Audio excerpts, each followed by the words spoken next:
Hello everyone, welcome to PCS Niyuktipat. Today we have come up with the very important and interesting topic from exam point of view, Indian Constitution. इस topic से related चार chapter को हम लोग cover करने वाले हैं और पूरे कंप्लीट जो लक्ष्मीकांत के जो चार टॉपिक हैं उसका हम लोग कंसोलिडेटेड आज पूरा क्लास में पढ़ने वाले हैं। ठीक है, तो आगे बढ़ते हैं। ये आपके चार चैप्टर होने वाले हैं, making of constitution, salient feature of constitution and preamble of constitution. और एक जो चौथा चैप्टर है ये हम लोग शेड्यूल एंड ट्राइबल एरिया को डिस्कस करने वाले हैं, जो कि एग्जाम में बहुत ही ज्यादा पूछा जाता है। ठीक है, सो लेट्स स्टार्ट। ये आपको जो रिसेंट एग्जाम हुए हैं उसमें ये कुछ क्वेश्चन आए हैं जो कि हमने सेलेक्ट करके यहाँ पे रखे हैं। आप लास्ट में इसको अटेम्प्ट कर सकते हैं एंड विल सी कि कैसे आपको ये एग्जाम में हेल्प करने वाला है। ठीक है, sorry. If you are new to this channel, you go and watch out the playlist. यहाँ पे different different content already आ चुके हैं subject के. You can explore the playlist and if you like the content, do subscribe and hit the like button. Okay. So without any further ado, let's start straight away. Go to the topic. आज हम लोग discuss करने वाले हैं कि constitution बना कैसे, constitution है क्या और इससे रिलेटेड क्या क्या एग्जाम में पूछे जा सकते हैं, जो इंपॉर्टेंट पार्ट है। ठीक, सबसे पहले समझते हैं कि कॉन्स्टिट्यूशन है क्या। कॉन्स्टिट्यूशन क्या है? एक डॉक्यूमेंट बनता है जो कि common agreement between the all the people of that country. तो जैसे इंडिया का कॉन्स्टिट्यूशन है वो क्या है, उसमें सब लोग एक एग्री करके एक कॉन्स्टिट्यूशन बना है, उसी से अपना देश क्या होता है, गवर्न होता है। तो these are the governing rule regulation जितने हैं आपको कॉन्स्टिट्यूशन के थ्रू गवर्न होते हैं। ठीक है, तो आगे बढ़ते हैं। तो सबसे पहले ये जो डिमांड आया कॉन्स्टिट्यूशन बनने का, ये कब हुआ, कब शुरू हुआ? ये बेसिकली डिमांड 1934 से स्टार्ट हुआ और जाके कल्मिनेट हुआ 1946 में, जो कि आप लोग को पता होगा कि फिर उसके बाद कॉन्स्टिट्यूशन बनना अपना स्टार्ट हो गया था, जो 26 जनवरी 1950 को फाइनली क्या हुआ था, लागू हो गया था। ठीक है, इतना तो सबको पता होगा। तो सबसे पहली बार जब डिमांड किया गया था, ओरिजिनल डिमांड जो 1934 में आया था, ये किसने किया था?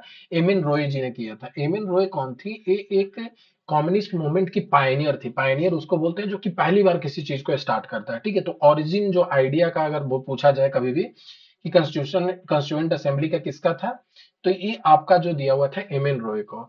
तो एम एन रॉय ने डिमांड किया था। कॉन्स्टिट्यूएंट असेंबली क्या करता है? तो जैसे आप अगर पार्लियामेंट को देखते हैं तो पार्लियामेंट लॉ बनाता है। ठीक है, पार्लियामेंट लॉ बनाता है, तो एक हम लोग चुन करके पार्लियामेंट में लोग को भेजते हैं। तो उसी तरह एक कॉन्स्टिट्यूएंट असेंबली था जो कि ग्रुप ऑफ पीपल था। वो क्या करेंगे, कॉन्स्टिट्यूशन बनाएंगे। इसकी डिमांड कि कॉन्स्टिट्यूशन तो इंडिया का होना ही चाहिए, लेकिन जो कॉन्स्टिट्यूशन बनेगा वो इंडियन के थ्रू बनना चाहिए। तो ये पहली बार डिमांड जो है अपना एम एन रॉय जी ने रखा था। तो सबसे पहले इसको ध्यान में रखेंगे। दूसरा, इंडियन नेशनल कांग्रेस, इसका जो ऑफिशियल डिमांड, आप इसको ध्यान रखिएगा, ऑफिशियली डिमांड कब कर दिया गया था? 1935 में इंडियन नेशनल कांग्रेस ने इसका डिमांड रखा था। ठीक है, फिर टाइमलाइन में अगर आगे बढ़ते हैं तो उसके बाद नेहरू जी ने इसका डिक्लेरेशन, जो नेहरू डिक्लेरेशन बोला जाता है, 1938 में आया था। वहां पे उन्होंने डिक्लेयर किया था कि constitution must be frame without outside interference, मतलब कि बाहर के लोगों से कोई इंटरफेरेंस नहीं होना चाहिए। जो भी देश के लोग होंगे वही इसको बनाएंगे। ठीक है, और constituent assembly elected on the basis of adult franchise. जैसे अभी एडल्ट फ्रेंचाइजी के बेसिस पे हम लोग क्या करते हैं, वोटिंग करते हैं। ठीक, एडल्ट फ्रेंचाइजी मतलब कि कुछ लोग जो एज ग्रुप होता है, इलेक्शन से का जो इलेक्शन कमीशन जो उसके बेसिस पे इलेक्शन कंडक्ट करा था उसमें लोग वोट करते हैं। तो एडल्ट फ्रेंचाइजी के बेसिस पे होना चाहिए, ना कि नॉमिनेटेड होना चाहिए, ना कि रिकमेंडेड होना चाहिए, उस टाइप का नहीं होना चाहिए। लोग उसको डायरेक्टली वोट करें। ठीक है, इस बेसिस पे। अब ये जो मेरा कंस्टिट्यूएंट असेंबली अब हम लोग का बना था, उसमें क्या थे, 389 टोटल सीट थे। ठीक है, 389 सीट थे, उसमें से 296 क्या थे, उस समय हम लोग ब्रिटिश इंडिया बोलते थे, तो ब्रिटिश इंडिया को 296 मिले थे। और 93 क्या था कि प्रिंसली स्टेट थे जो कि डायरेक्टली गवर्न होते थे, वो ब्रिटिश को एक कहीं ना कहीं लिंक ही थे। तो उनका 93 प्रिंसली स्टेट का अलग से था। उस समय बहुत सारे राजे रजवाड़े तो होंगे, थे ही, आप लोग को भी पता होगा। ठीक है, तो ये टोटल स्ट्रेंथ ध्यान में रखना है। अच्छा, एक और चीज मैं बता देता हूँ यहाँ पे कि आपको ये हिस्ट्री स्पेक्ट्रम में आपको लिंक कराऊंगा। ये जो आया था एक कैबिनेट मिशन के थ्रू आया था। ठीक है, एक अगस्त ऑफर आया था, उसमें ऑफर किया गया था कि कॉन्स्टिट्यूएंट असेंबली बनेगा। तो ये दोनों पार्ट आपको हिस्ट्री में मैं स्पेक्ट्रम के थ्रू जब पढ़ाऊंगा वहां पे आपको लिंक करा दूंगा। ठीक है, तो आगे बढ़ते हैं। अब आगे बढ़ते हैं, कॉम्पोजिशन को समझते हैं। तो कॉम्पोजिशन जब ये बना था, वो तो आगे हम लोग डिमांड रख रहे थे वो था, लेकिन जो कॉम्पोजिशन बना वो कैसा था? तो पार्टली इलेक्टेड था, ना कि आप बोल सकते हैं कि टोटल वो एडल्ट फ्रेंचाइजी के बेस था। तो उसमें पार्टली इलेक्टेड मतलब कि इनडायरेक्टली प्रोविंशियल असेंबली थे उस समय, उन्होंने उसको इनडायरेक्टली अटेम्प्ट किया था, और पार्टली नॉमिनेट कौन किया था, प्रिंसली स्टेट के थ्रू किया गया था। प्रोविंशियल असेंबली के थ्रू इनडायरेक्टली इलेक्टेड थे, और पार्टियली जो थे मतलब पार्शियली जो वहां पे थे, ये कौन थे, प्रिंसली स्टेट के थ्रू नॉमिनेटेड थे। ठीक है, इस चीज को एकदम से ध्यान में रखना है, क्योंकि एग्जाम में ये सब क्वेश्चन बिल्कुल पूछे जाते हैं। ठीक है, आगे बढ़ते हैं।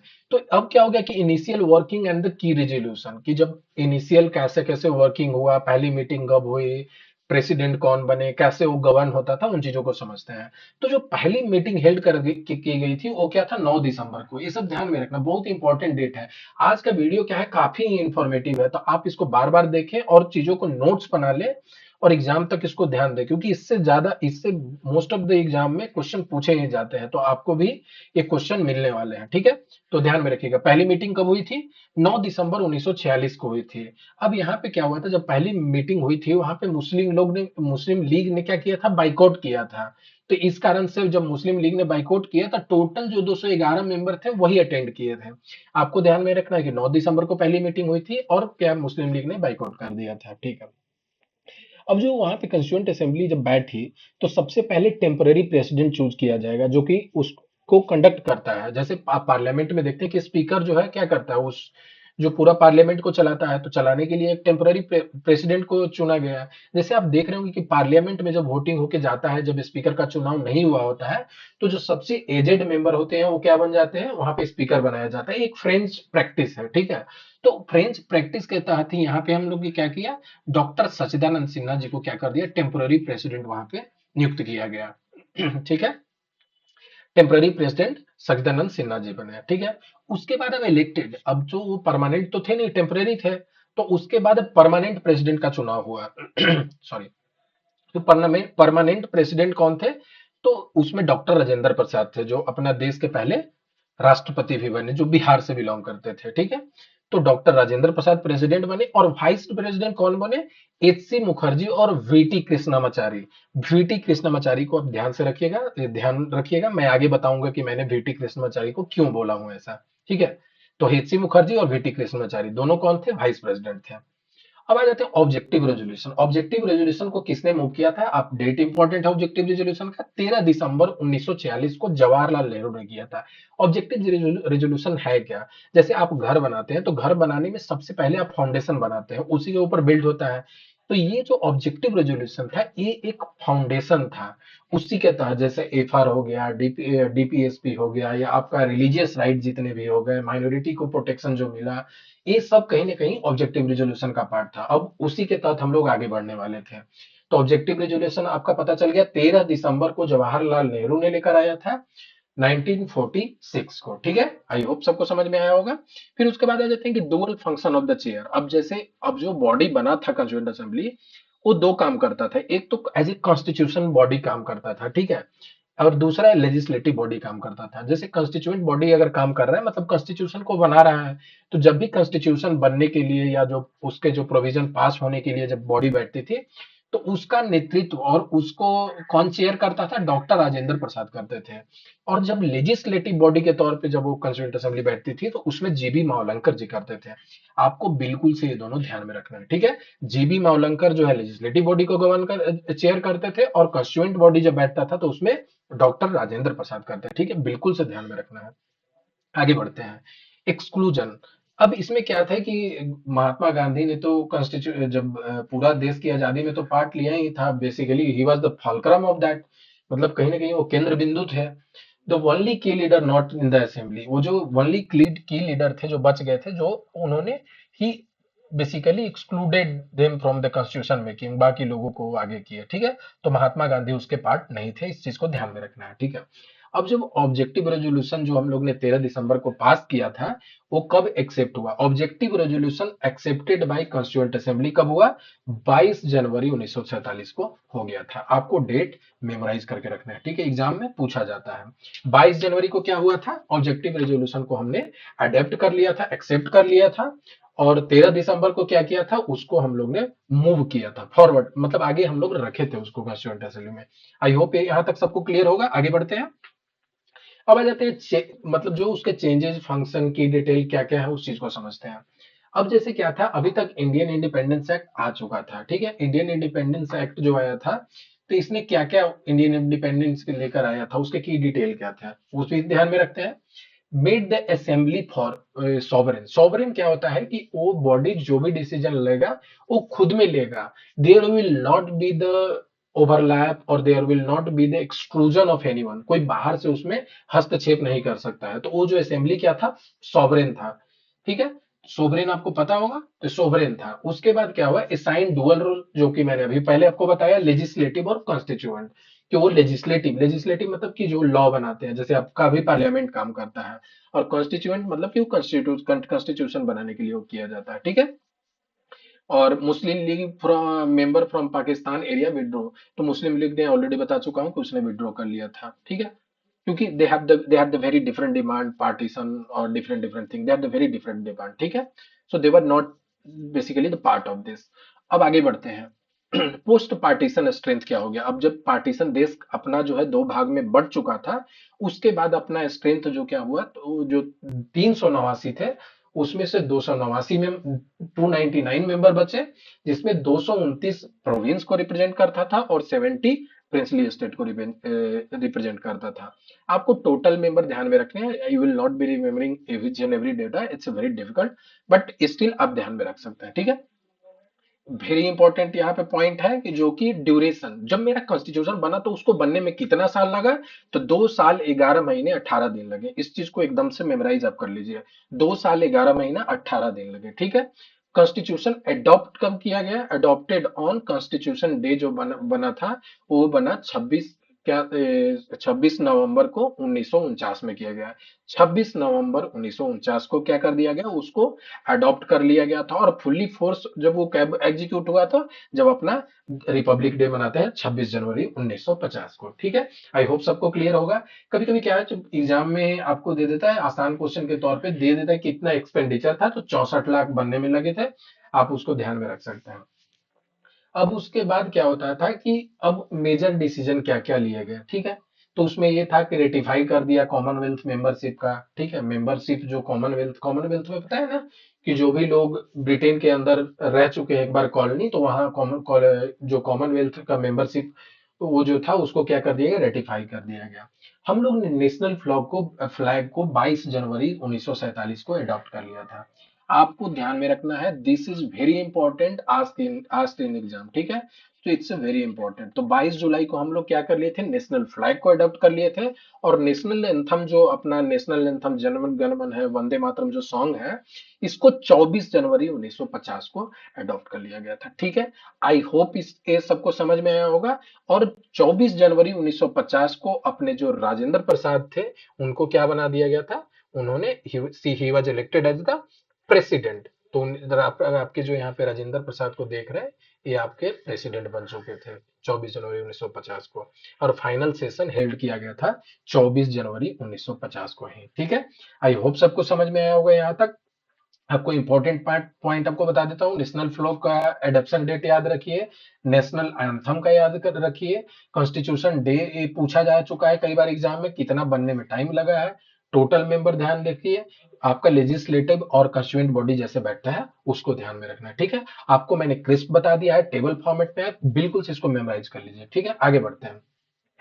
अब आपने पढ़ा होगा, कहीं ना कहीं सुना ही होगा, ड्राफ्टिंग कमेटी जो बैठा था, जब ड्राफ्टिंग एक कमेटी बनाई गई थी कॉन्स्टिट्यूशन लिखने के लिए, तो उसमें ड्राफ्टिंग कमेटी के आपके चेयरमैन कौन थे, डॉक्टर बी आर अम्बेडकर थे, भीमराव अंबेडकर थे, ठीक है। तो ड्राफ्टिंग कमेटी के चेयरमैन कौन थे, डॉक्टर बी आर अम्बेडकर थे। क्योंकि देखिए, आपको कमेटी जो ये सेवरल कमेटी है, यहाँ पे मैंने 3 को हाईलाइट कर दिया है, तो ये तो आपको याद होना ही होना है, क्योंकि एग्जाम में पूछा जा चुका है ऑलरेडी। और बाकी मैंने आपको ऐसे दिखा दिया है कि आप ध्यान में इसको रख सकते हैं। तो ड्राफ्टिंग कमेटी के चेयरमैन कौन थे, डॉक्टर बी आर अम्बेडकर थे। यूनियन पावर कमेटी कौन था, यूनियन पावर कमेटी का जवाहरलाल नेहरू जी थे। यूनियन कॉन्स्टिट्यूशन कमेटी के कौन थे, जवाहरलाल नेहरू जी थे। प्रोविंशियल कॉन्स्टिट्यूशन कमेटी का सरदार पटेल थे। Advisory committee on fundamental right and minority कौन थे, सरदार पटेल थे। रूल ऑफ प्रोसीजर जो थे, ये डॉक्टर राजेंद्र प्रसाद थे, पूछा जा चुका है एग्जाम में। स्टीयरिंग कमेटी कौन हेड करता था, तो ये डॉक्टर राजेंद्र प्रसाद थे, ये दोनों एग्जाम में पूछे जा चुके हैं, तो आपको ध्यान में रखना है। स्टेट कमेटी नेगोशिएशन जो प्रिंसली स्टेट के थ्रू था, वो कौन कर रहा था? जवाहरलाल नेहरू जी कर रहे थे। प्रिंसली स्टेट से नेगोशिएशन कौन कर रहा था? जवाहरलाल नेहरू जी कर रहे थे। आई होप सबको समझ में आ रहा होगा। आगे बढ़ते हैं। अब क्या था कि वो जब बड़े बड़े कमेटियां बने थे, उसमें कुछ कुछ छोटी कमेटियां बनाई गई थी, क्योंकि चीजों को सुचारू रूप से बहुत ही इफेक्टिवली एंड इफिशिएंटली चले उसके लिए, ठीक है। तो सब कमेटी को लेकर समझते हैं। एक उसमें थी एडवाइजरी कमेटी, ठीक है। एडवाइजरी कमेटी सब कमेटी जो था, उसमें एडवाइजरी कमेटी था। तो जो फंडामेंटल राइट पे जो एडवाइजरी कमेटी बनी थी, वो जो कमेटी जो रिकमेंड करती थी, बताती थी उसमें, तो वो जो सब कमेटी थी, उसको हेड कौन करता था? जेबी कृपलानी जी करते थे, जो कि कौन थे उस समय? ये एक पटना में प्रोफेसर भी रह चुके हैं, ये he was the very vocal member of the Congress, Indian national Congress, ठीक है। और ये प्रेसिडेंट भी रह चुके हैं ये इंडियन नेशनल कांग्रेस के, तो इनको ध्यान में रखिएगा। जेबी सब कमेटी को कौन हेड कर रहा था? J B Kripalani ji, professor J B Kripalani कर रहे थे, ठीक है। Frame the provision related to fundamental right, ये आपका की डिटेलिंग हो गया। माइनॉरिटी माइनॉरिटी सब कमेटी जो बना था, उसको कौन कर रहे थे? एच.सी. मुखर्जी जी कर रहे थे, ठीक है। डेल्ट विथ माइनॉरिटी राइट जो अपने देश में देखते हैं कि जो सेफगार्ड किया गया है, वो एच.सी. मुखर्जी जी उसको रिकमेंड करते थे उस समय, जब कॉन्स्टिट्यूएंट असेंबली में चीजें ड्राफ्टिंग हो रही थी, ठीक है। आगे बढ़ते हैं। ड्राफ्टिंग कमेटी का आपको पता होगा, बहुत ही इंपॉर्टेंट है। सेटअप कब किया गया था? 29 अगस्त 1947 को सेटअप किया गया था, और इसको चेयरमैन अपने कौन थे? Doctor Bhimrao Ambedkar. It's very important. Task with preparing the draft of the constitution known as also, इनको क्या बोलते हैं हम लोग? चीफ आर्किटेक्ट बोलते हैं, ध्यान में रखना है, ठीक है। इनको क्या बोलते हैं? Chief architect of the Indian constitution. Chief architect कौन है? Doctor B R Ambedkar. आगे बढ़ते हैं। अब जो एक ड्राफ्टिंग कमेटी बनी थी, ड्राफ्टिंग कमेटी है, उसके मेंबर कौन थे? तो आपको यहाँ पे लिस्ट दिया हुआ है, आपको बिल्कुल से ध्यान में रखना है, क्योंकि एग्जाम में कई बार पूछे जा चुके हैं।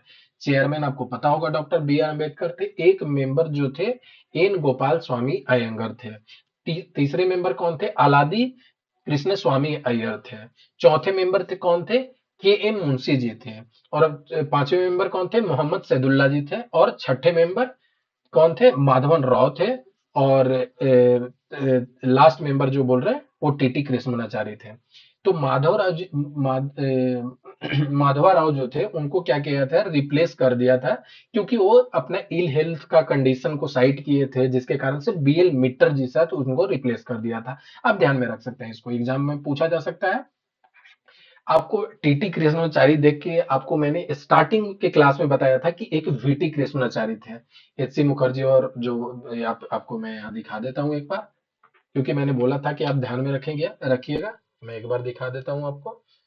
जैसे कि मैंने यहाँ पे आपको बताया था कि एच सी मुखर्जी और वीटी कृष्णाचारी, ठीक है। और वहां पे क्या है? टीटी कृष्णाचारी है। इससे रिलेटेड मैं एक क्वेश्चन दिखाऊंगा कि ये कैसे चीजें कंफ्यूजन में आ जाती है, ठीक है। तो यहाँ पे जो ड्राफ्टिंग कमेटी के मेंबर कौन थे? टीटी कृष्णाचारी थे, ध्यान में रखना है। उनको रिप्लेस करके किन से किया गया था? डीपी खेतान से कर दिया था, क्योंकि 1948 में उनकी देहांत हो गई थी, ही वॉज डाइड, ठीक है। आई होप सबको समझ में आया होगा। ये आप ध्यान में रखिएगा कि टीटी कृष्णाचारी थे। मेंबर सबका ध्यान में रखना है, लेकिन टीटी कृष्णाचारी को ध्यान में रखना है, क्योंकि कंफ्यूजन हो सकता है। आगे बढ़ते हैं।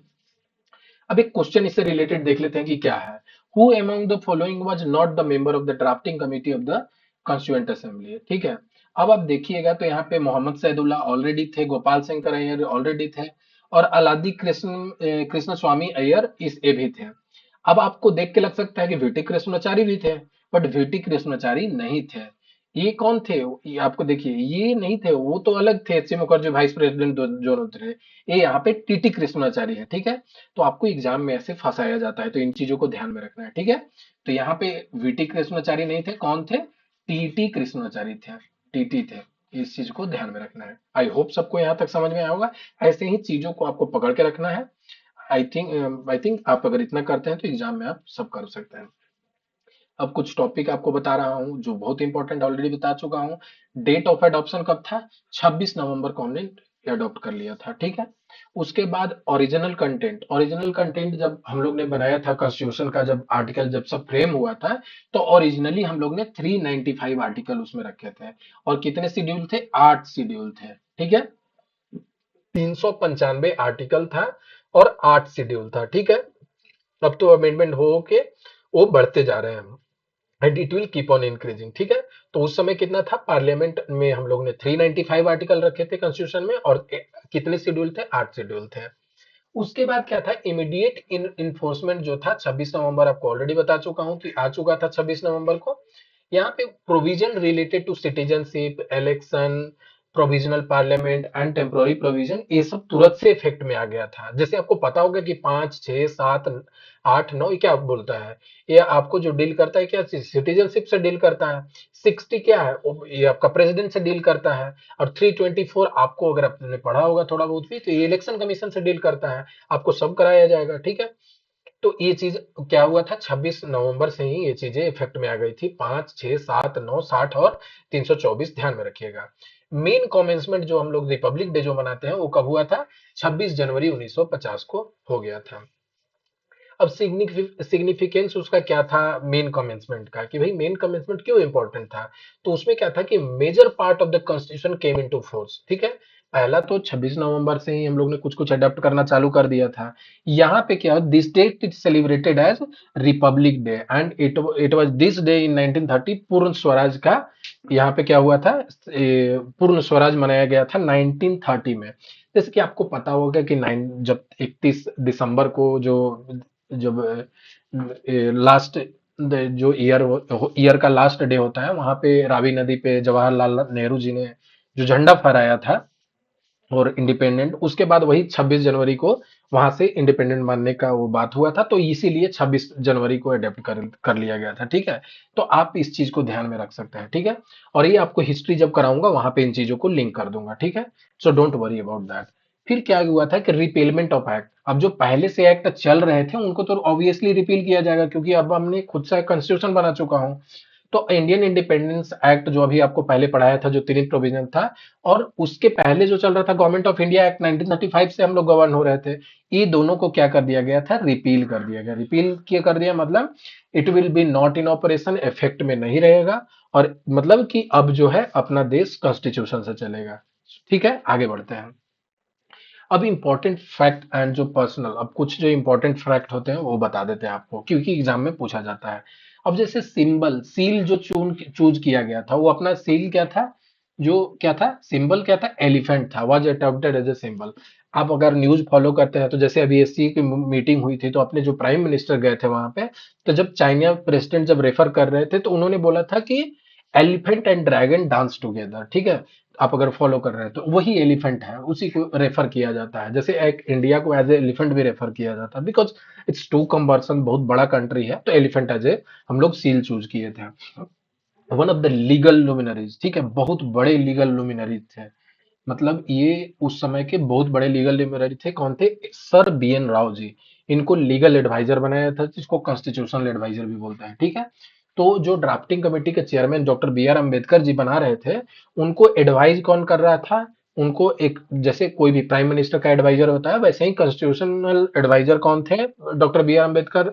जो ड्राफ्टिंग कमेटी का, तो कौन थे, sir B N Rao. Very important name, आपको पूछा जा सकता है, कौन थे constitutional adviser, doctor sorry sir V N Rao ji, ठीक है। ये डिफरेंट डिफरेंट कॉन्स्टिट्यूशन के माहिर आदमी थे, इन्होंने बहुत स्टडी कर रखी थी, ठीक है। सेक्रेटरी कौन थे, H B R Iyengar ji थे, ठीक है, H B R Iyengar. Chief draftsman, अब देखिए चीफ आर्किटेक्ट कौन थे, डॉक्टर बी आर अम्बेडकर। यही सब चीजों से ध्यान में रखना है, क्योंकि ऑप्शन दे देगा और आप कंफ्यूजन में ऑप्शन क्लिक कर दीजिएगा, ठीक है। तो आपको ध्यान में रखना है ये सब। चीफ ड्राफ्ट्समैन कौन थे, एस एन मुखर्जी थे, और चीफ आर्किटेक्ट कौन थे, डॉक्टर बी आर अम्बेडकर थे। कैलीग्राफर, जो कैलीग्राफर जो उस समय था, अंग्रेजी में वो जो लिखने वाला पार्ट, जो टाइप करने वाला कैलीग्राफर, वो कौन थे, प्रेम बिहारी जी थे, ठीक है। आप प्रेम बिहारी सिंपल नाम है, ध्यान में रखिएगा।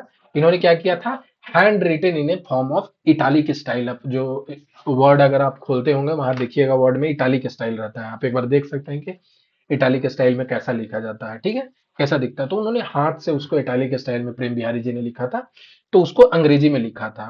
ब्यूटिफिकेशन और जो उसका डेकोरेशन किया गया था, वो किसने किया था, ये जो आर्टिस्ट शांति निकेतन, जो आप रविन्द्रनाथ टैगोर का सुने होंगे, उन्हीं का यहाँ पे किसने किया था, इंक्लूडिंग नंदलाल बोस। बहुत आपको पेंटिंग डेंटिंग ये सब जितने भी ब्यूटिफिकेशन से रिलेटेड, आपको नंदलाल बोस नाम सुने ही होंगे।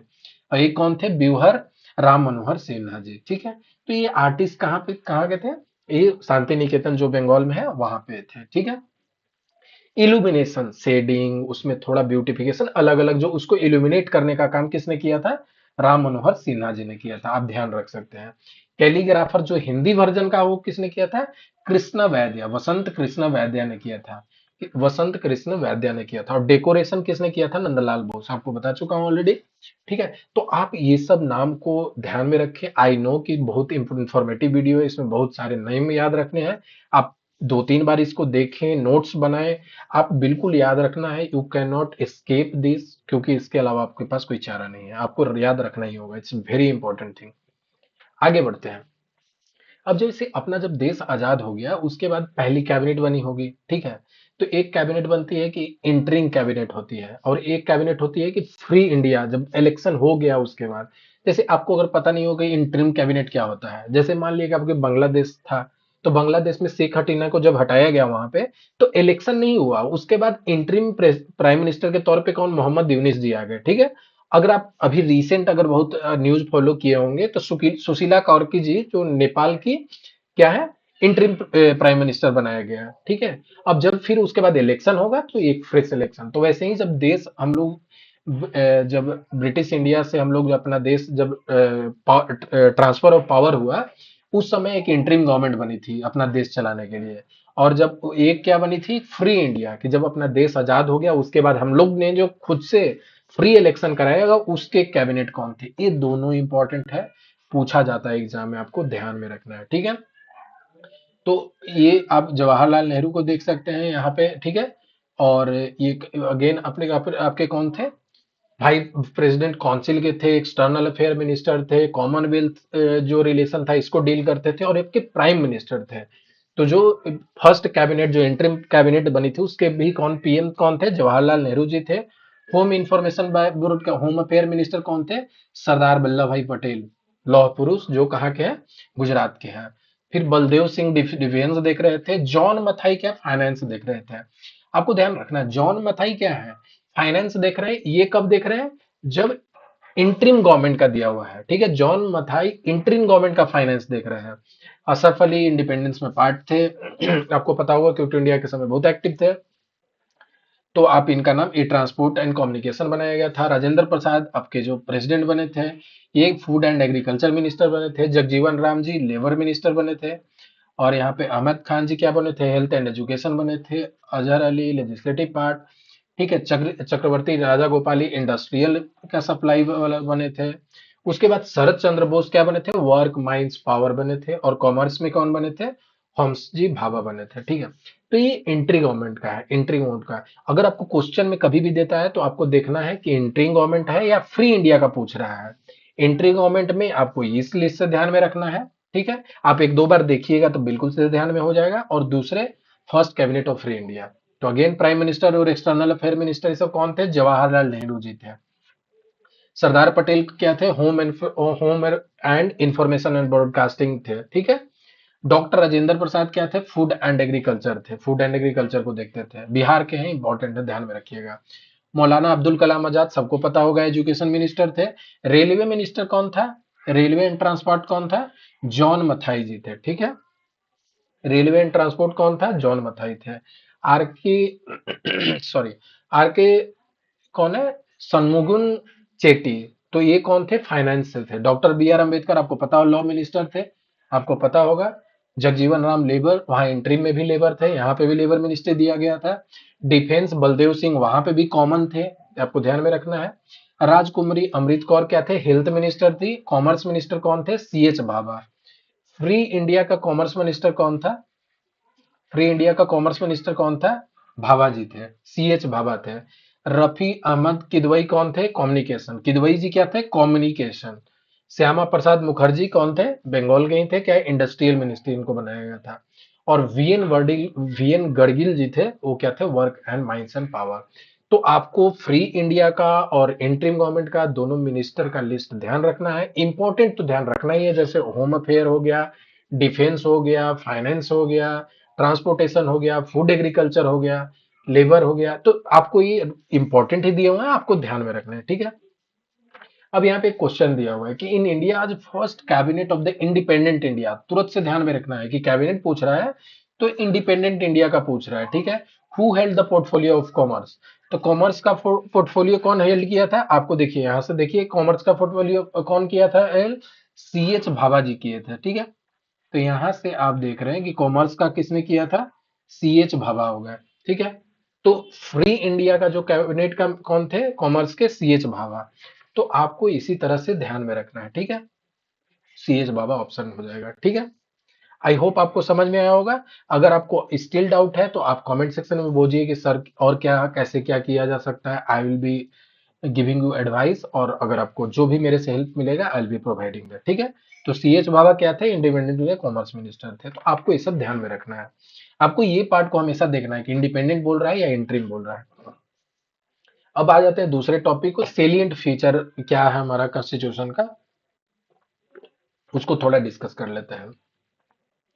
तो अब यहाँ पे अगर हम बात करें, ये आपके हो गए प्रिएम्बल और स्ट्रक्चर। जो हमारा जो प्रिएम्बल जैसे क्या दिया हुआ है, फीचर कैटेगरी दिया हुआ है, ठीक है। कि प्रिएम्बल हो गया, स्ट्रक्चर हो गया, उसके बाद गवर्नमेंट सिस्टम हो गया, right and duty, judiciary and law and other law and provision. Sorry,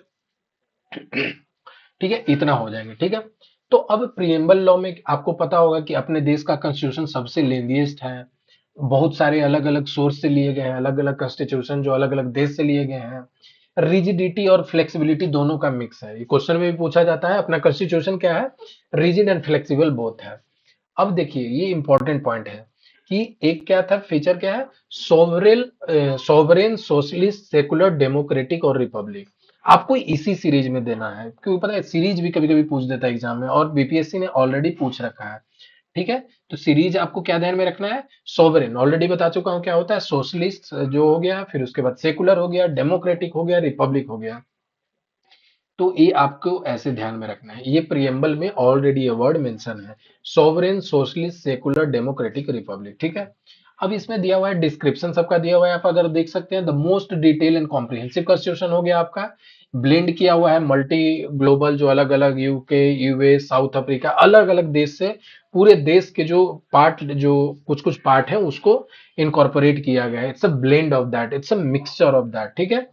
it's nether to easy और टू डिफिकल्ट टू अमेंड, ठीक है। मतलब इसमें ऐसा भी नहीं है कि जैसे रिजिड कॉन्स्टिट्यूशन क्या हो जाता है, जैसे यूएस का बहुत ही रिजिड कॉन्स्टिट्यूशन है, वहां अगर कॉन्स्टिट्यूशन अमेंडमेंट करना होगा तो बहुत ही मुश्किल है। वहां पे आप अगर देखेंगे काउंट काउंट से 10 या 15 अभी तक कॉन्स्टिट्यूशन अमेंडमेंट हुए हैं, जबकि इंडिया में देखेंगे हमेशा ही कॉन्स्टिट्यूशन अमेंडमेंट, जीएसटी हो गया तो 100 100 110 15 यहाँ तक पहुंच जाते हैं।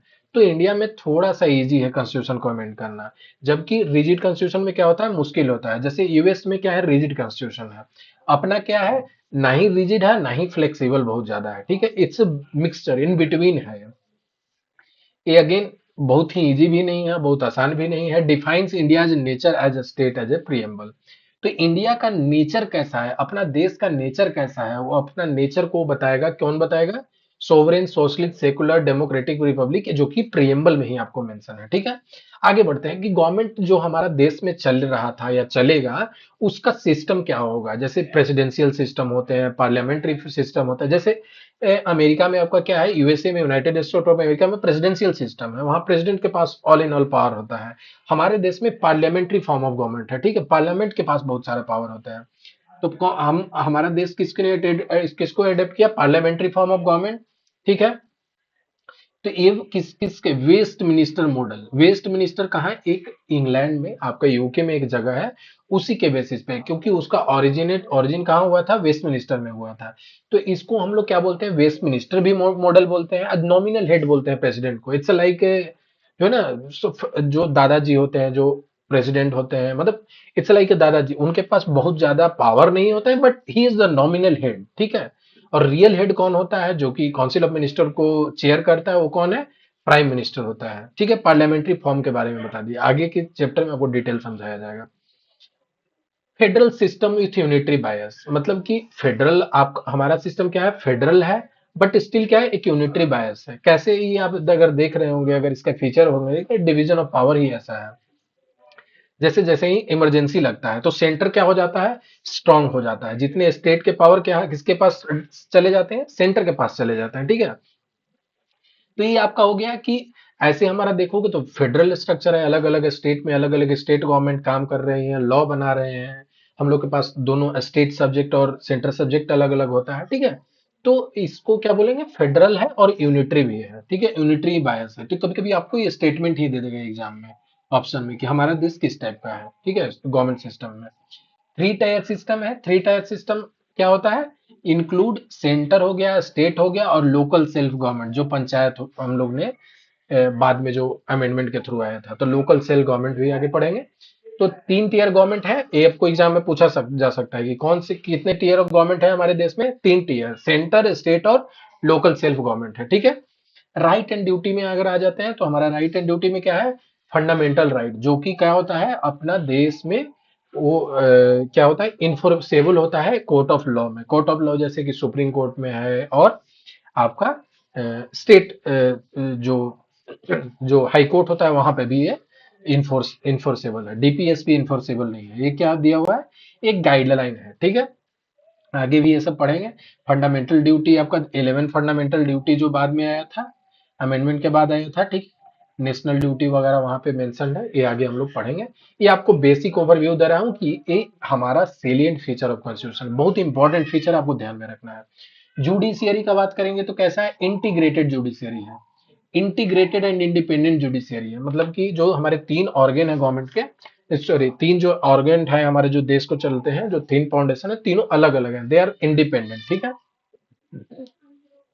उसके बाद जुडिशरी हो गया। जुडिशरी में उसके क्या फंक्शन है, रिव्यू होता है, रूल ऑफ लॉ से चलता है अपना देश, ठीक है। आर्बिट्रेरी कोई नहीं है कि आज कुछ बोला है और परसों कुछ और बोला है। तो जो भी है वो रूल ऑफ लॉ से चलता है। No person is above the law, equality before the law, ये सब आर्टिकल 14 है, और आपको ये सब चीज पता होगा। और नहीं है तो आगे हम लोग आगे इसको कंप्लीट कराएंगे कवर। जुडिशियल रिव्यू हो गया। जुडिशियल जैसे अगर कोई लॉ पास हुआ कॉन्स्टिट्यूशन से रिलेटेड, लेजिस्लेटिव इनेक्टमेंट हुआ, तो उसको क्या है, एग्जीक्यूटिव ऑर्डर हुआ, जो भी हुआ, तो उसका फिर जुडिशियल रिव्यू भी होता है। अगर if anybody go to the court तो जुडिशियल रिव्यू भी हम लोग करते हैं। अदर की प्रोविजन को देखें तो क्या है, यूनिवर्सल एडल्ट फ्रेंचाइजी, जिसमें सबको सिटीजन जो जितने भी हैं वो 18 साल से ऊपर, उनको वोटिंग का राइट मिल चुका है अपने देश में, ठीक है। विदाउट एनी डिस्क्रिमिनेशन, ऐसा नहीं है कि किसी को अमीर गरीब और कोई भेदभाव नहीं है, ठीक है। So every one can vote in the election. Single citizenship है अपने देश में, ठीक है। हम लोग डुअल सिटीजनशिप नहीं रख सकते हैं, ठीक है। All citizen enjoy the same citizenship. अगर अब अमेरिका में देखिएगा तो वहाँ डुअल सिटीजनशिप है, कि वहाँ के जो स्टेट है उसके भी वो बोला जाता है कि वो मेंबर है, और अपने देश का भी है। लेकिन हम लोग क्या बोलते हैं, as a Indian single citizenship है, ठीक है। तो ये अपना देश का क्या हो गया, सिंगल सिटीजनशिप हो गया। इमरजेंसी प्रोविजन दिए हुए हैं आपको, मैं ऑलरेडी एक क्लास करा चुका हूँ इमरजेंसी रिलेटेड, वेरी इंपॉर्टेंट। वहां पे पूरा डिटेल से आपको डिस्कशन किया गया है। तो इमरजेंसी जब भी लगता है तो किसके पास टोटल पावर चला जाता है, सेंटर के पास चला जाता है, ठीक है। आई होप को ये सब चीजें समझ में आई होगी। अब हम लोग डिस्कस कर लेते हैं कि इंपॉर्टेंट सोर्स ऑफ कॉन्स्टिट्यूशन है वो कहाँ कहाँ से किस किस देश से लिया गया है, और ये क्वेश्चन पूछे ही जाते हैं एग्जाम में, ठीक है। तो सबसे पहले यूनाइटेड स्टेट ऑफ अमेरिका से हम लोग क्या लिए हैं, प्रियम्बल लिए हैं। प्रियम्बल कहाँ से लिए हैं, very important, United state of America से लिए हैं। फंडामेंटल राइट हम लोग 12 से 32 जो दिया हुआ है, ये कहाँ से लिए हैं फंडामेंटल राइट, ये आपका यूएसए से लिया है। फेडरल स्ट्रक्चर ऑफ गवर्नमेंट, जो फेडरल स्ट्रक्चर है वहां पे भी फेडरल स्ट्रक्चर है, क्योंकि सब स्टेट अलग अलग वहां पे गवर्नर होते हैं, ठीक है, गवर्नर के पास मेन पावर होता है। और यहाँ पे क्या हो गया, हम लोग के पास स्टेट में चीफ मिनिस्टर होता है। अब क्या होता है कि पॉलिटी को समझना क्या है कि आसान होता है, आप डिफरेंट डिफरेंट स्टेट से कंपेयर कर सकते हैं उसको, ठीक है। थोड़ा सा आपको आंख कान दोनों खुला होना चाहिए, आप ऑब्जर्व करते रहिएगा तो आप ही रिलेट करिएगा। Function of president and vice president, तो प्रेसिडेंट और वाइस प्रेसिडेंट का फंक्शन हम लोग कहां से लिए हैं, यूनाइटेड स्टेट ऑफ अमेरिका से लिए हैं। इम्पीचमेंट ऑफ प्रेसिडेंट कहां से लिए हैं, अगेन आपका अमेरिका से लिए हैं। जुडिशियल रिव्यू भी वहीं से आया है। Removal of supreme court and high court जजेज, इनको भी क्या है, इम्पीच किया जाता है, वो कहां से लिए हैं हम लोग, United state of America. Very important from exam point of view, ठीक है। यूनाइटेड किंगडम आपको पता ही होगा, पार्लियामेंट्री फॉर्म ऑफ गवर्नमेंट, क्योंकि हमारे देश पे वही राज ही कर रहे थे, तो कहीं ना कहीं उसी फॉर्मेट को हम लोग ने अडेप्ट कर लिया, ठीक है। एंड इंडिपेंडेंस के टाइम में इसको अडेप्ट करना इजी भी था क्योंकि हम लोग उसी के थ्रू चल रहे थे। So we did not go for presidential system. ठीक है, हमारे यहाँ सिंगल सिटीजनशिप कहाँ से है, वहीं से है। रूल ऑफ लॉ आर्टिकल 14 जो है कहाँ से होता है, वहीं यूनाइटेड किंगडम से लिया। और बाई कैमरलिज्म, जो अलग अलग जो बाई कैमरल होते हैं, मतलब कि जो लोकसभा और राज्यसभा वाला सिस्टम है, कहाँ से हम लोग ने लिया है, यूनाइटेड, तुम आपको यूनाइटेड किंगडम से, यूके से लिया है। कनाडा से देखे तो क्या लिया है, क्वासी फेडरल। क्वासी फेडरल मतलब क्या होता है कि फेडरल भी है और क्वासी फेडरल है, मतलब कि पूरी तरह से फेडरल नहीं है। क्वासी जहां भी लग जाए वर्ड ना, तो ये नहीं बताता, एब्सोल्यूट चीज को नहीं बताता है, मतलब कि वो कहीं मिड का बताता है। जैसे कोई भी चीज क्वासी है, क्वासी मतलब क्वासी फेडरल मतलब कि फेडरल भी है और साथ साथ यूनिटरी भी है, दोनों दोनों के आपको प्रोविजन वहां मिल जाएंगे। ठीक है, तो कहां से हम लोग लिए हैं, कनाडा से लिए हैं। ठीक, distribution of power between centre and state, ये भी हम लोग कनाडा से लिए हैं। रेसिडुअल पावर हम लोग कहां से लिए हैं, जो रिटेन की सेंट्रल गवर्नमेंट के पास रहता है। जैसे आपको मैं आगे भी शेड्यूल बताऊंगा, वहां पे बता दूंगा कि जैसे सेंटर और स्टेट के बीच में सेंटर एक होता है, सेंट्रल वाला सब्जेक्ट होता है, दूसरा स्टेट सब्जेक्ट होता है। एक तीसरा जो होता है कि जो कंकरेंट लिस्ट होता है, जो कि दोनों में दिया हुआ है। अब जो कहीं नहीं दिया हुआ है वो आपका हो जाता है रेसिडुअल लिस्ट। ठीक है, वो जो हो गया रेसिडुअल लिस्ट, आगे बताऊंगा।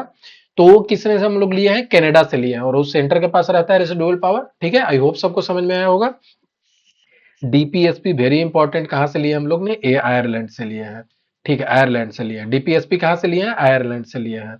Nomination of member of Rajya Sabha भी कहां से हमने लिया है, जो भी लिया है कहां से, आयरलैंड से लिए हैं। इलेक्शन ऑफ प्रेसिडेंट आयरलैंड से लिया है। ठीक है, इस चीज को आपको बिल्कुल से ध्यान में रखना है।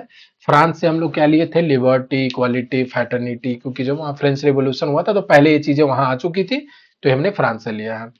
गवर्नमेंट ऑफ इंडिया एक्ट 1935, जो देश जब आजाद हुआ था उसके पहले हम लोग जिस जो लॉ के थ्रू गवर्न हो रहे थे, तो वो क्या था, गवर्नमेंट ऑफ इंडिया एक्ट, वही एक कॉन्स्टिट्यूशन की जगह तरह चल रहा था। तो हम लोग ने कुछ उसके भी प्रोविजन को अडेप्ट किए थे, जैसे फेडरल स्कीम हो गया, प्रोविंशियल ऑटोनॉमी हो गया, पब्लिक सर्विस कमीशन हो गया, पब्लिक सर्विस कमीशन हो गया, ऑफिस ऑफ गवर्नर हो गया, जुडिशियरी हो गया, एडमिनिस्ट्रेटिव। तो जितने भी एडमिनिस्ट्रेटिव वाले पार्ट थे वो हम लोग ने क्या है, गवर्नमेंट ऑफ इंडिया एक्ट 1935 से लिया है।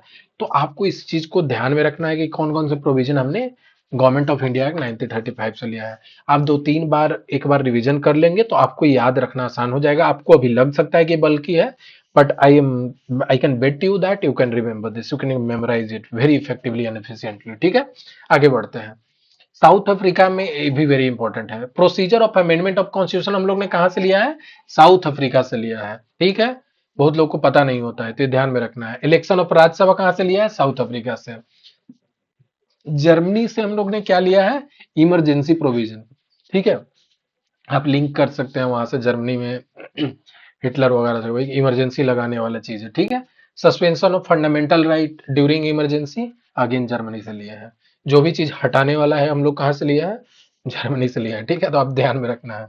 यूएसएसआर से क्या लिया हम लोग, जो आज के डेट में जो यूएसएसआर तो विघटन हो गया उसके बाद, तो अब आज के डेट में तो रसिया बचा हुआ है। तो ये कहाँ से लिया है, फंडामेंटल ड्यूटी कहाँ से लिया है, रसिया से लिया है, मतलब यूएसएसआर से लिया है। Idea of social economic and political justice कहाँ लिया है, प्रियम्बल में कहाँ से लिया है, रसिया से लिया है। ठीक है, ठीक है। कुछ प्रोविजन हम लोग ने ऑस्ट्रेलिया से लिया है। ठीक है, क्या है, freedom of trade and commerce with in the country and between the state, जो अपने देश का जो जो स्टेट है उसके बीच में, कि जैसे अब कोई एक स्टेट से, कोई अगर बंगाल से अगर यूपी में जा रहा है तो टैक्स नहीं लगेगा। ठीक है, तो फ्रीडम ऑफ ट्रेड, हम लोग आपस में एक दूसरे जो स्टेट है उसमें क्या कर सकते हैं, ट्रेड कर सकते हैं। कंकरेंट लिस्ट हमने कहाँ से लिया है, जो स्टेट सब्जेक्ट हो गया, एक सेंटर सब्जेक्ट हो गया, और दोनों में जो कॉमन होते हैं वो करंट लिस्ट होते हैं। कहां से हमने लिया है, ऑस्ट्रेलिया से लिया है। और लैंग्वेज ऑफ द प्रियम्बल क्या हो गया, ये भी हमने ऑस्ट्रेलिया से लिया है। जापान से एकमात्र चीज हम लोग ने क्या लिया, प्रोसीजर एस्टेब्लिश बाई लॉ। ठीक है, आगे जब मैं बताऊंगा प्रोसीजर एस्टेब्लिश बाई लॉ या और अलग अलग चीजें, तो मैं आपको वहां पे डिटेल ये सब चीजें समझाऊंगा। ठीक है, तो मतलब कि प्रोसीजर एस्टेब्लिश बाई लॉ, कि जो प्रोसीजर एस्टेब्लिश किया गया है, आप अगर उसको फॉलो करते हैं तो आपको चीजें उसी तरह से करनी है, आप दूसरा प्रोसीजर नहीं फॉलो कर सकते हैं। ठीक है, जबकि यूनाइटेड स्टेट में थोड़ा सा डिफरेंट होता है, आपको मैं आने वाले क्लास में समझाऊंगा इन चीजों से रिलेटेड। ठीक है, आप इसको सर्च भी करके रख सकते हैं। ठीक है, इट्स लाइक ए होमवर्क, ठीक है, आप ध्यान में रखिएगा। अब आ जाता है कि from which source did the Indian constitution borrow the provision related to election of Rajya Sabha.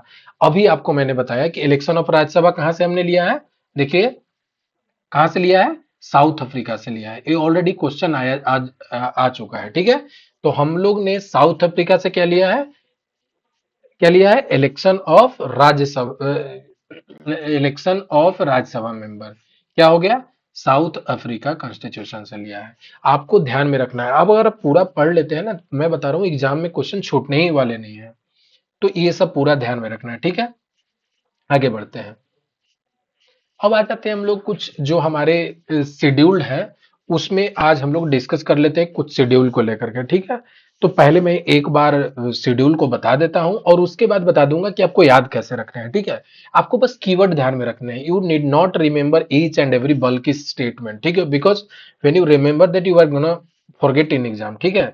सो आपको मेक श्योर करना है कि उसको जो है ना याद रखना है कीवर्ड में, ठीक है। कैसे याद रखते हैं मैं बताऊंगा। जैसे पहला शेड्यूल है, पहला शेड्यूल किस चीज को बात करता है, यूनियन एंड टेरिटरीज को बात करता है, ठीक है। ये टेरिटरी से रिलेटेड बताता है, टेरिटोरियल जुरिस्डिक्शन की, अपना देश का टेरिटरी से रिलेटेड जो भी डिस्कशन होगा वो फर्स्ट शेड्यूल में दिया हुआ है। सेकंड शेड्यूल में क्या बोल रहा है, इमोलमेंट। इमोलमेंट क्या होता है, खर्चा पानी टाइप का जो चीज हो गया ना, किसी को अलाउंस मिलेगा, गवर्नर को, स्पीकर को कितना सैलरी मिलेगा, ठीक है ना। तो ये चीजें कहाँ से मिलती है, सेकंड शेड्यूल से। दूसरे से थर्ड शेड्यूल से क्या मिलती है, ओथ एंड अफर्मेशन। जैसे हम लोग, जैसे अगर सुप्रीम कोर्ट के चीफ जस्टिस बनते हैं तो उनको ओथ एंड अफर्मेशन दिलाया जाता है, प्राइम मिनिस्टर को ओथ एंड अफर्मेशन दिलाया जाता है। तो वो क्या लेते हैं, कॉन्स्टिट्यूशन का वो कहीं ना कहीं वो एक क्या बोलते हैं उसको, एबाइड करने का, कॉन्स्टिट्यूशन से उस समय एक शपथ लेते हैं, शपथ पत्र होता है जब वो पावर को एज्यूम करते हैं उससे पहले। तो ये थर्ड शेड्यूल में दिया हुआ। फोर्थ शेड्यूल में क्या है, provision allocation of seat of Rajya Sabha, fourth schedule में है। फिफ्थ शेड्यूल में आपका क्या है, शेड्यूल्ड एरिया से है, शेड्यूल्ड एरिया इन स्टेट, ठीक है। आपको ध्यान में रखना है, ये क्वेश्चन बहुत ही पूछा जाता है, ठीक है। और इसमें क्या होता है, state other than four state in the six schedule. तो शेड्यूल स्टेट जो होते हैं ये फिफ्थ शेड्यूल होते हैं। इसको मैं पूरा अभी लिस्ट डिटेल बताऊंगा कौन कौन आते हैं। तो आपको शेड्यूल ट्राइब से रिलेटेड डील करता है। और सिक्स शेड्यूल में क्या हो गया, अदर ट्राइब जो होता है, अदर ट्राइबल एरिया हो गया, ठीक है। उसमें शेड्यूल ट्राइब एरिया हो गया, अदर ट्राइबल एरिया से कौन डील करता है, सिक्स शेड्यूल डील करता है। इसमें आपने पढ़ा भी होगा एटीएम स्क्वायर, आसाम, मेघालय, त्रिपुरा, मिजोरम। मैं मैप से बता दूंगा आगे आगे की स्लाइड में, ठीक है। नॉर्थ ईस्ट के जो स्टेट होते हैं, आसाम, मेघालय, त्रिपुरा, मिजोरम। एटीएम स्क्वायर आपको क्या ध्यान रखना है, सिक्स शेड्यूल, ठीक है। मिजोरम और मेघालय, मिजोरम और मेघालय, क्योंकि बहुत लोग मणिपुर से भी कंफ्यूज कर लेते हैं, तो आपको ध्यान में रखना है। सेवेंथ शेड्यूल में क्या आता है आपका, डिवीजन ऑफ पावर आता है, division of power between union and state government, ठीक है। तो ये तीन लिस्ट कहां पे दिए हुए हैं, यूनियन स्टेट लिस्ट और फेडरल जो करंट लिस्ट है, कंकरेंट, ये सब कहां पे दिया हुआ है आपका, सेवेंथ शेड्यूल में दिया हुआ है, ठीक है। आई होप सबको समझ में आया होगा। एट शेड्यूल, आठवीं अनुसूची जो है हमेशा ही न्यूज में रहता है, क्योंकि बहुत लोग डिमांड कर रहे होते हैं, कभी अंगिका को एट शेड्यूल में डालो, कभी डिफरेंट जो स्टेट के लैंग्वेज है, भोजपुरी को लेकर बहुत बार मांग ऑलरेडी हो चुका, पहले हुआ है। उसके बाद बहुत सारे ऐसे शेड्यूल जो कि इसमें क्या है, 22 ऑफिशियल लैंग्वेज है हमारे पास। कितने ऑफिशियल लैंग्वेज है, 22 ऑफिशियल लैंग्वेज है, वेरी इंपॉर्टेंट। और ये किन से, कौन से शेड्यूल में, आठवीं अनुसूची एट शेड्यूल में आपका क्या है, ऑफिशियल लैंग्वेज है, ठीक है। नाइन्थ शेड्यूल में आप अगर देखे होंगे कि स्टार्टिंग में ही जब रिफॉर्म वगैरह हो रहा था, तो इन सबसे चीज रिलेटेड कब किस में, नाइन्थ शेड्यूल में डाला हुआ है, ठीक है। तो यहाँ पे आप देख सकते हैं लैंड रिफॉर्म, जो एवोल्यूशन ऑफ जमींदारी सिस्टम, ये सब किसके थ्रू हुआ था, लैंड रिफॉर्म। तो आपको देना नाइन्थ शेड्यूल से क्या ध्यान में रखना है, लैंड रिफॉर्म, ठीक है। कीवर्ड ध्यान में रखिएगा, आप एग्जाम में कर लीजिएगा। टेंथ शेड्यूल हो गया, टेंथ शेड्यूल में क्या हो गया, एंटी डिफेक्शन, ठीक है। एंटी डिफेक्शन, जो जैसे आप देखते होंगे कि जो पार्टियां टूट जाती हैं दो भागों में, तो इसी को बचाने के लिए, प्रिवेंट करने के लिए एंटी डिफेक्शन लॉ आया था। कब आया था, टेंथ शेड्यूल। ये टेंथ शेड्यूल में आपका मेंशन है, ठीक है। टेंथ शेड्यूल में इस चीज को मेंशन है। इलेवेंथ शेड्यूल में आपका क्या मेंशन है, इलेवेंथ शेड्यूल में क्या मेंशन है आपका, पंचायत से रिलेटेड चीजें हैं। इलेवेंथ शेड्यूल जैसे ही बोलते हैं आपको पंचायत ध्यान में आना चाहिए। और ट्वेल्थ शेड्यूल से रिलेटेड क्या आने चाहिए, म्युनिसिपैलिटी ध्यान में रखने चाहिए। तो आपको मैंने कीवर्ड बता दिए हैं, ध्यान में रखना है। आप एक जो जनरल लोग ऐसे न्यूमेरिक से याद रखते हैं तो आप भी याद रख सकते हैं। Tear of old PM, T से हो गया टेरिटरी ऑफ स्टेट, ई से हो गया इन्वॉल्वमेंट जो खर्चा पानी जो होता है जो दिया जाएगा लोगों को, ए से हो गया ओथ एंड अफर्मेशन जो देश में कोई भी पावर जब कॉन्स्टिट्यूशनल पावर एज्यूम करते हैं उसके पहले ओथ दिलाया जाता है। आर से हो गया राज्यसभा का सीट एलोकेशन, एस से हो गया शेड्यूल्ड एरिया, ओ से हो गया अदर शेड्यूल्ड एरिया। ये दोनों को मैं डिटेल में डिस्कशन अभी करने वाला हूँ क्योंकि एग्जाम में बहुत ही इंपॉर्टेंट है, क्वेश्चन पूछे जाते हैं, तो ये आपको डिटेल्ड में बताऊंगा, आप कंप्लीट इसको देखें। एफ से हो गया फेडरल लिस्ट, ठीक है, फेडरल लिस्ट हो गया ऑफिशियल। फेडरल लिस्ट किसमें है? 7 शेड्यूल में। ऑफिशियल लैंग्वेज 8वीं अनुसूची बता चुका हूं। लैंड रिफॉर्म 9th हो गया, 9th शेड्यूल में। 10th में डिफेक्शन, पी से पंचायत हो गया, और पंचायत कब आया था आपका? 73rd अमेंडमेंट 1992 से आया था। 74 से क्या आया था? म्युनिसिपालिटी। क्या होता है ना, जब कभी भी पढ़ रहे होते हैं चीजों को लिंक करके देखें। अब जैसे आपने अमेंडमेंट ध्यान रख लिया कि 73rd पंचायत का है, आपको जब मैं दोबारा वहां बताऊंगा रिकॉल करेंगे तो आपके फिक्स मेमोरी में चले जाएंगे, ठीक है। तो टीयर ऑफ होल्ड पीएम क्या हो गया? Territory and state. ई से इन्वॉल्वमेंट हो गया, ए से ऑथ एंड अफर्मेशन, आर से राज्यसभा, एस से शेड्यूल्ड एरिया, ओ से अदर शेड्यूल्ड एरिया, एफ से फेडरल लिस्ट, ओ से ऑफिशियल लैंग्वेज, एल से लैंड रिफॉर्म, डी से डिफेक्शन, और पी से पंचायत, और एम से क्या है? म्युनिसिपालिटी। आपको ध्यान में रखना, मेमोराइज करके रखना, ठीक है। आगे बढ़ते हैं। अब आ जाते हैं बहुत ही इंपॉर्टेंट टॉपिक आज का हम लोग करने वाले हैं, फिफ्थ शेड्यूल और सिक्स शेड्यूल, ठीक है। फिफ्थ शेड्यूल में टोटल ये जो हमारे पास ये जितने भी स्टेट हैं इनको ग्रुपिंग दिया हुआ है, ठीक है। मैं आपको बताऊंगा कैसे याद रखना है, ठीक है। फिफ्थ शेड्यूल में आप देखिए, आप अगर स्टेट को पहचान पाते हैं तो यहां से देखिए, झारखंड एंड उड़ीसा को क्लब कर देते हैं। तो ये आपका हो गया झारखंड बिहार के नीचे, और ये आपका हो गया उड़ीसा, ये दोनों को मैंने क्लब कर दिया, ठीक है। तेलंगाना और आंध्र प्रदेश आपको याद रखने का मैं बता रहा हूं, तेलंगाना और आंध्र प्रदेश, ठीक है। तो ये दोनों आपका हो गया, बन गए, दो दो के ग्रुप बना लेते हैं तो आसान होगा याद करने में। फिर उसके बाद गुजरात और महाराष्ट्र, तो ये आपका गुजरात हो गया और ये महाराष्ट्र हो गया। तो गुजरात महाराष्ट्र को एक बना देते हैं, 3 बन गया। तो 3 6 हो गए अब तक ऑलरेडी। मध्य प्रदेश और छत्तीसगढ़, मध्य प्रदेश ये हो गया और छत्तीसगढ़ यहाँ पे है, तो इसको एक ग्रुपिंग कर दीजिए, ठीक है। और आपका एक हिमाचल प्रदेश हो गया, ये क्या है? स्टैंडअलोन है। स्टैंडअलोन मतलब अकेला। कहाँ पे है हिमाचल प्रदेश? यहाँ पे देख सकते हैं हिमाचल प्रदेश। अब आप क्या करना होगा, गोल आप घूम जाइए और आपको ध्यान में रखना होगा, या तो आप इधर से घूमिए, तो यहाँ से क्या हो जाएगा? झारखंड और उड़ीसा, यहाँ पे आपका आंध्र प्रदेश तेलंगाना हो गया, गुजरात और मध्य प्रदेश हो गया, और यहाँ पे क्या हो गया? सॉरी, गुजरात और महाराष्ट्र हो गया, क्योंकि पहले एक ही प्रोविंस थे दोनों, ठीक है। तो आप यहां से भी याद रख सकते हैं। और ये क्या हो गया आपका? छत्तीसगढ़ और मध्य प्रदेश, और ये एक ऊपर में हिमाचल प्रदेश। तो आपको मैंने टोटल कितने बता दिए, ठीक है। कोई छूट रहा है? मैं सॉरी, राजस्थान और Madhya Pradesh, sorry sorry sorry. तो राजस्थान मध्य प्रदेश मैंने बता दिया, एक राजस्थान भी है इसमें, ठीक है। तो ये आपका राजस्थान का पार्ट हो गया, ठीक है।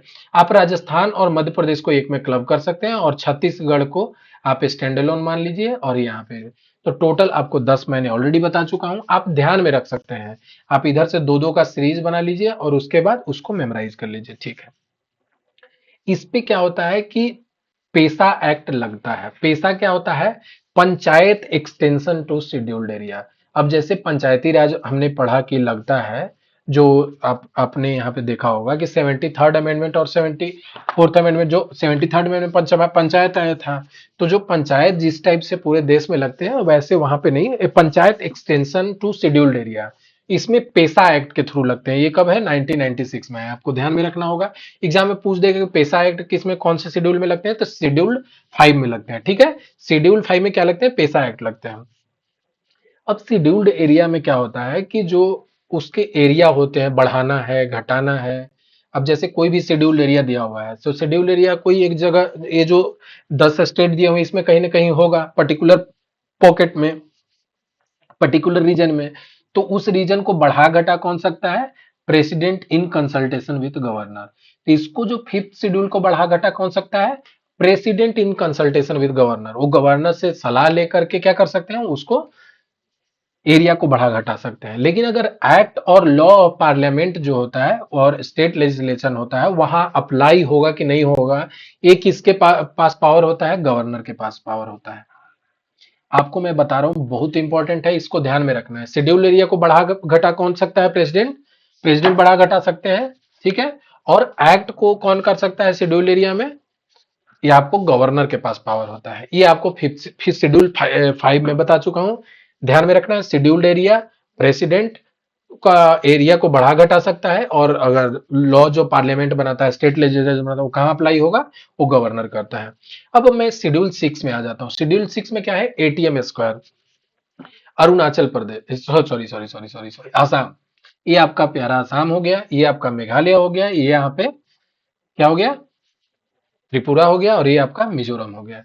तो सॉरी सॉरी, मिजोरम और त्रिपुरा। तो ये आपके आसाम, मेघालय, त्रिपुरा और मिजोरम, ये आपके 4 स्टेट आते हैं जहां पे शेड्यूल्ड एरिया वहां पे अप्लाई होता है, ठीक है। शेड्यूल एरिया अप्लाई होता है। अगर आपको थोड़ा सा, अभी अगर आप न्यूज को फॉलो करते होंगे, तो अभी वांगचुक जी जो है, अभी जो लद्दाख में प्रोटेस्ट हुआ था, वो भी क्या बोल रहे थे? लद्दाख के कुछ ऑटोनोमस काउंसिल जो यहाँ पे बनते हैं, उसमें उसको इंक्लूड करने का मांग कर रहे थे। उसी को लेकर के प्रोटेस्ट वो कर रहे थे, ठीक है। आई थिंक उनपे डिफरेंट डिफरेंट जो है लॉ धारा के तहत वो अब जेल में है। बट ये आप ध्यान में रख सकते हैं, क्योंकि नीच से रिलेटेड है, क्योंकि लद्दाख के भी कुछ पार्ट को किसमें डालने की बात हो रही थी? 6 शेड्यूल में। 6 शेड्यूल क्या होता है?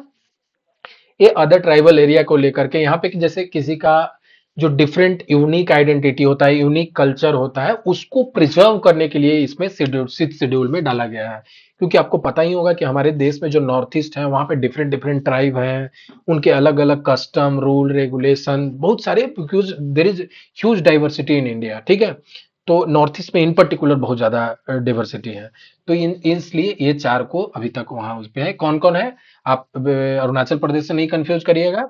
आसाम, मेघालय, त्रिपुरा और मिजोरम। ये आप यहां से ऐसे ध्यान, मैप से ध्यान कभी भी रखिएगा तो आप भूलिएगा नहीं, ठीक है।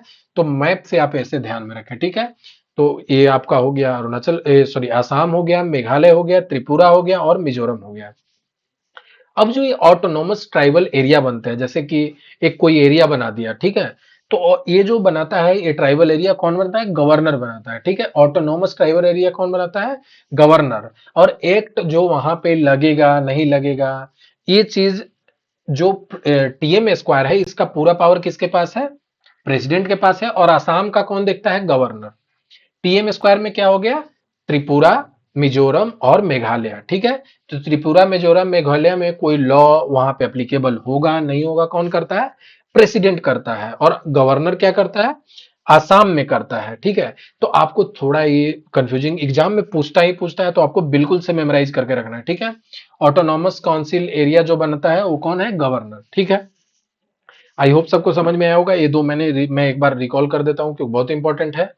आपको शेड्यूल्ड एरिया में एरिया बढ़ा घटा कौन सकता है? प्रेसिडेंट। और एक्ट वहां अप्लाई होगा नहीं, कौन कर सकता है? स्टेट लेजिस्लेचर का या पार्लियामेंट का कहाँ होगा? गवर्नर, ठीक है। 6 शेड्यूल में क्या होता है? एरिया को बढ़ाने घटाने का पावर किसके पास है? जो ऑटोनोमस ट्राइबल एरिया बनते हैं वो गवर्नर के पास है। और act and law of parliament जो है, स्टेट लेजिस्लेचर, ये एक किसके पास है? ये जो है प्रेसिडेंट करता है। टीएम स्क्वायर त्रिपुरा, मेघालय, मिजोरम का, और असम का गवर्नर करता है। आई होप सबको समझ में आया होगा। एग्जाम में बहुत इससे क्वेश्चन आता है, मैं बार बार हाईलाइट कर रहा हूं, इसको ध्यान में रखें। अब एक क्वेश्चन रिसेंटली बीपीएससी पूछा हुआ है, which of the pair is not correctly match, ठीक है, देख लेते हैं। Allocation of seat in Rajya Sabha, ठीक है। तो आपको मैंने क्या बताया था? Tear of old PM. अब आप ट्रिक पे खेलिए। टीयर। चौथा क्या है? Rajya Sabha. Allocation of seat of council of state या राज्यसभा बोलते हैं। तो ये आपका क्या हो गया? सही है। ओथ एंड अफर्मेशन, ठीक है। ओथ एंड अफर्मेशन मैंने क्या बताया था? तीसरा है, बिल्कुल सही बात है,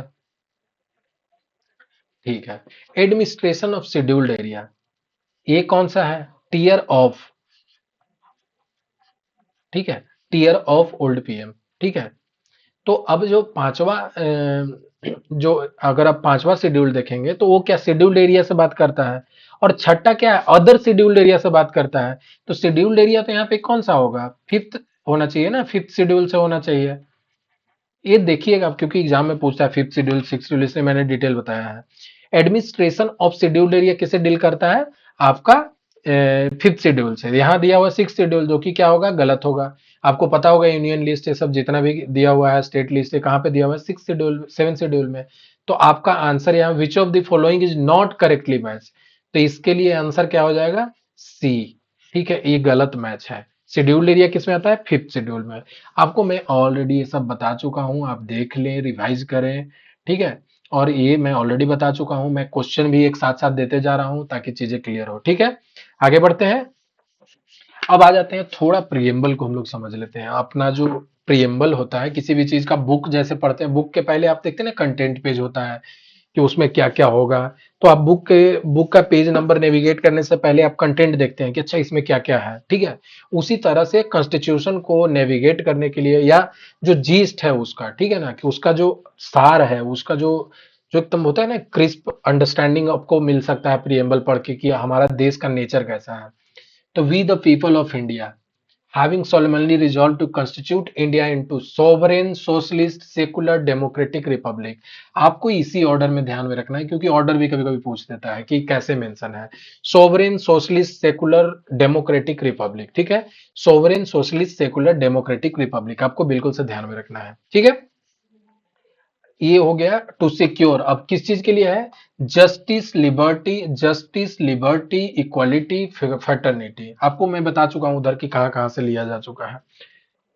तो आपको क्या करना है, ये सब जितने भी कीवर्ड हैं, sovereign, socialist, secular, democratic Republic, फिर जस्टिस, लिबर्टी, इक्वालिटी, फ्रेटर्निटी, आपको बिल्कुल से ध्यान में होना चाहिए। ठीक है, you can not escape this. ठीक है, अब जो हमारे प्रियम्बल हैं उसमें, जो ये पूरा प्रियम्बल है, इसको अडेप्ट कब किया गया था, ये आप देख लीजिए। 26 तारीख को 1949 में, जो ऑलरेडी बताया जा चुका है। ठीक है, अब इसमें कुछ अमेंडमेंट हुए थे। अमेंडमेंट क्या था, 42nd अमेंडमेंट हुए थे। इसमें बहुत इंपॉर्टेंट अमेंडमेंट थे, जिसमें सोशलिस्ट, सेकुलर और इंटीग्रिटी शब्द को ऐड किया गया था। It was not part of the original, जो प्रियम्बल का पार्ट है उसका नहीं था। ठीक है, तो ये आप अगर सेकुलर, इंटीग्रिटी ये सब देखेंगे तो इसमें क्वेश्चन ऑलरेडी बन चुके हैं बीपीएससी द्वारा, तो आप ध्यान में रख सकते हैं। रखना ही होगा, ध्यान में रख नहीं सकते हैं, रखना होगा।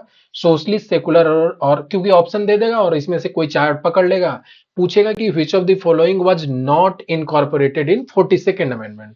ठीक है, तो आप यहां से अगर मेमोराइज करेंगे सोशलिस्ट, सेकुलर और इंटीग्रिटी, तो आपको क्लैरिटी मिलेगी। ठीक है, आई होप इस समझ में आया होगा। आगे बढ़ते हैं, ये सेम चीज देखिए यहाँ पे मेंशन भी है आपको प्रियम्बल में। ठीक है, आप इसको पढ़ सकते हैं। ठीक है, आगे बढ़ते हैं। अब आ जाते हैं, अपना प्रियम्बल है, इसमें चार मेन इंग्रेडिएंट है। जैसे कोई भी चीज के इंग्रेडिएंट होते हैं ना, खाना बनाते हैं उसे इंग्रेडिएंट, तो वैसे ही चार इंग्रेडिएंट है।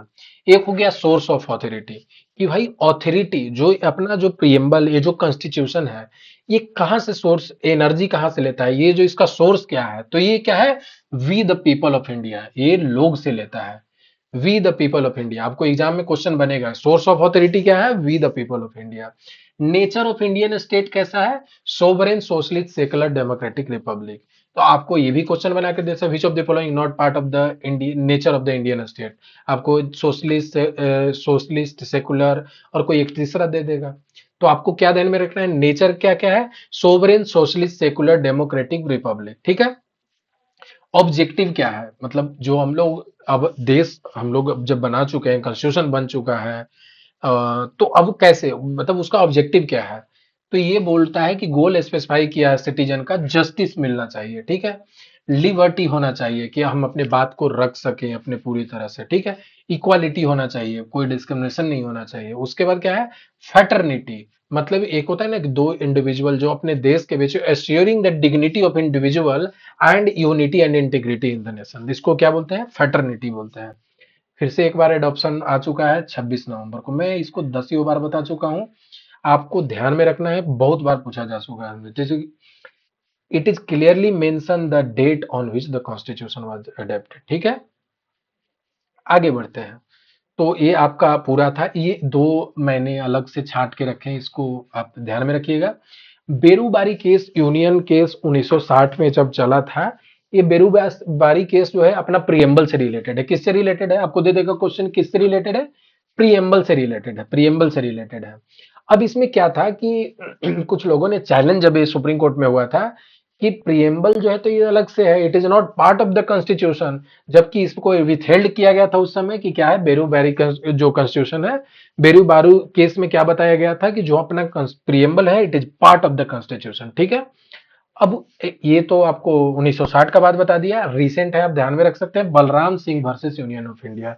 इसमें भी चैलेंज सेम चीज को लेकर के किया गया था कि 42nd अमेंडमेंट के जो जो भी अमेंडमेंट हुए हैं वैलिड नहीं है, तो डिफरेंट डिफरेंट रीजन से वैलिड नहीं है, बट इसको भी क्या गया था, सुप्रीम कोर्ट ने विथहेल्ड किया था। जो आप 42nd अमेंडमेंट यहाँ पे देख रहे हैं, इसको विथहेल्ड किया था, ठीक है। तो आपको मैंने पूरा कंसोलिडेटेड 4 चैप्टर जो लक्ष्मीकांत के हैं मैंने करा दिए हैं। आपको क्या करना है, वीडियो देखिए, उसके बाद इसके नोट्स बना लीजिए और इसको बार बार मेमोराइज करिए, 2-3 बार देख लीजिएगा तो आपको कॉन्सेप्ट क्लियर हो जाएगा। Still any of the sliver of the doubt you have left, you can join the Telegram channel, YouTube channel, ठीक है, and you can subscribe if you like the content. और कोई भी डाउट हो, do reach out to us on the telegram and keep learning. Thank you so much.